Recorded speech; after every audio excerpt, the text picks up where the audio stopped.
جس عورت کا شوہر مرض الوفات میں طلاق بائن دے کر انتقال کر جائے وہ عدت کیسے گزارے گی؟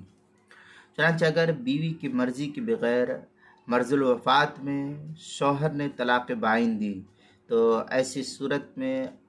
عدت طلاق اور عدت موت میں جس کی مدت بعد میں ختم ہو اسی کے ذریعے عدت کی تکمیل ہوگی، چاہے عدت طلاق بعد میں ختم ہو رہی ہو یا عدت موت بعد میں ختم ہو رہی ہو، بہر صورت جو دیر سے ختم ہوگی اسی عدت کا اعتبار ہوگا۔ اور یہ عورت شوہر کی وارث بھی بنے گی، اور مرض الوفات میں اگر بیوی کے رضامندی سے طلاق بائن دی گئی ہے اور پھر دوران عدت شوہر کا انتقال ہو جائے تو یہ مطلقہ صرف عدت طلاق ہی گزارے گی، عدت موت اس پر لازم اور ضروری نہیں ہوگی، اور اس صورت میں عورت وہ شوہر کی وارث بھی نہیں بنے گی۔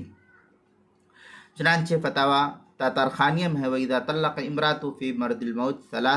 ثلاثا او طلاقا بائنا ثم مات قبل انقضاء العدة فورثت واعتدت باربع اشہر۔ اس طریقے کی عبارت فتاوی تاتارخانیہ جو زکریہ بک ڈپو دیوبند کا ہندی نسخہ اس کے 5ویں جلد صفحہ 235 مسئلہ نمبر 7743 پر ہے۔ فتاوی قاضی خان میں ہے والمتوفى عنها زوجها وقد طلقها زوجها ان كانت ترث زوجها المطلقہ تعتد بابعد الاجلین۔ یہ فتاوی قاضی خان کی عبارت ہے، پہلی جلد صفحہ 348 جو مکتبہ الاتحاد بک ڈپو دیوبند کا چھپا ہوا نسخہ ہے اس کے اندر۔ اسی طریقے سے فتح